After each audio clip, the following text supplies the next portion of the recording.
प्यारे छात्र छात्राओं, नमस्कार, सुप्रभात। आज हम राजनीति विज्ञान विषय के अंदर पाठ 1 का पुनरावृत्ति कार्य करेंगे। पुनरावृत्ति कार्य के अंदर हम पहला प्रश्न, जो महत्वपूर्ण प्रश्न है, उस पर चर्चा कर रहे हैं। पहला प्रश्न है, भारत के विभाजन के समय भारत में कौन कौन सी चुनौतियों का सामना करना पड़ा, उन चुनौतियों का वर्णन कीजिए।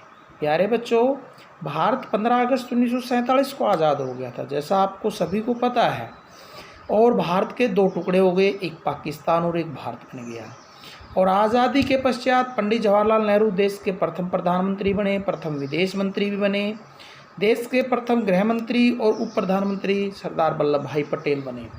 उस समय भारत में जो आज़ादी के बाद चुनौतियां थी, मुख्य रूप से वो इस प्रकार से थी, जिन चुनौतियों का हमने बड़े ही मजबूती से सामना किया। पहली चुनौती थी देश को एकता के सूत्र में बांधने की चुनौती। प्यारे बच्चों, भारत के टुकड़े तो 2 हो गए थे, उसके बावजूद भी अंग्रेज ऐसे चाल चल के गए थे कि भारत के सैकड़ों टुकड़े हो जाएं। उन्होंने देशी रियासतों को अलग रहने की छूट दे दी और इसके कारण भारत के एकता के सूत्र में बांधना एक कठिन चुनौती थी। लेकिन इसके बावजूद भी सरदार वल्लभ भाई पटेल के प्रयासों से हमने पूरे देश की भाषा, जो संस्कृतियाँ अलग अलग थी, अनेक प्रकार की भौगोलिक स्थितियाँ थी, उसको एकता के सूत्र में बांधने का काम बड़े ही निष्ठा और बड़े ही धैर्य से किया, जिसके कारण भारत एक विशाल देश एकता के सूत्र में बंध पाया। दूसरा, लोकतंत्र की स्थापना की चुनौती। प्यारे बच्चों, आज़ादी के पश्चात हमने भारत में लोकतांत्रिक शासन प्रणाली को अपनाया। लोकतंत्र का मतलब होता है जनता का शासन, जनता के द्वारा और जनता के लोगों के द्वारा शासन किया जाता है। जनता खुद अपना प्रतिनिधि चुनती है और वो प्रतिनिधि जनता के लिए कार्य करते हैं। लेकिन लोकतंत्र स्थापित करना एक कठिन चुनौती थी, क्योंकि भारत में उस समय सिर्फ 15% लोग पढ़े लिखे थे। लोकतंत्र में कर्तव्यों, अधिकारों के प्रति जागरूक करना, सामाजिक भेदभाव को समाप्त करके समानता स्थापित करना, स्वतंत्रता की भावना लोगों के दिमाग में पैदा करना और बंधुत्व की भावना बढ़ाना, ये एक कठिन चुनौती थी। इन चुनौतियों का हमने धीरे धीरे सामना करते हुए इनकी चुनौतियों को संभाला और इन समस्याओं का हल किया, और भारत में आज विश्व का सबसे बड़ा लोकतंत्र मजबूती से कार्य कर रहा है। अगला है सबका विकास करने की चुनौती। प्यारे बच्चों, प्राचीन काल से भारत में जाति व्यवस्था, छुआछात, भेदभाव बहुत ज़्यादा मात्रा में पाया जाता था। सब आर्थिक रूप से, सामाजिक रूप से और राजनीतिक रूप से भेदभाव बहुत ज़्यादा था। कुछ वर्ग बहुत पिछड़े हुए थे, उनका बहुत शोषण हुआ था। उनके बीच समानता स्थापित करना, जाति के नाम पर, धर्म के नाम पर, भाषा के नाम पर, आर्थिक आधार पर, सामाजिक आधार पर, ये एक बहुत बड़ी चुनौती थी, जिसका हमने संविधान की मर्यादाओं में रहते हुए लोगों का विकास किया और आज भारत में काफ़ी हद तक हम समानता स्थापित करने में सफल हुए हैं।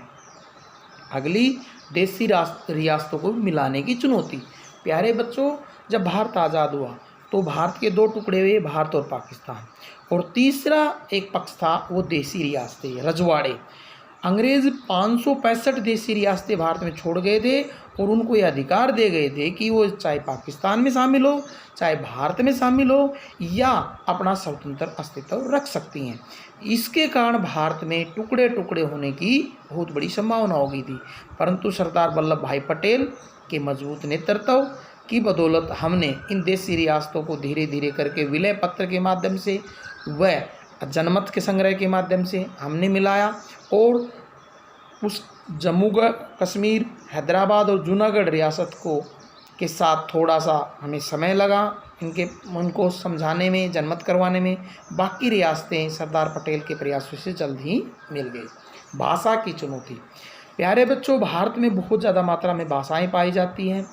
उस समय राष्ट्रवादी नेताओं के सामने एक राष्ट्रभाषा बनाने की चुनौती थी और राष्ट्रभाषा हिंदी को वो दर्जा दिलाना चाहते थे, परंतु दक्षिण भारत के और पूर्वी भारत के कुछ राज्यों और नेताओं के विरोध के कारण ये कार्य करना कठिन था।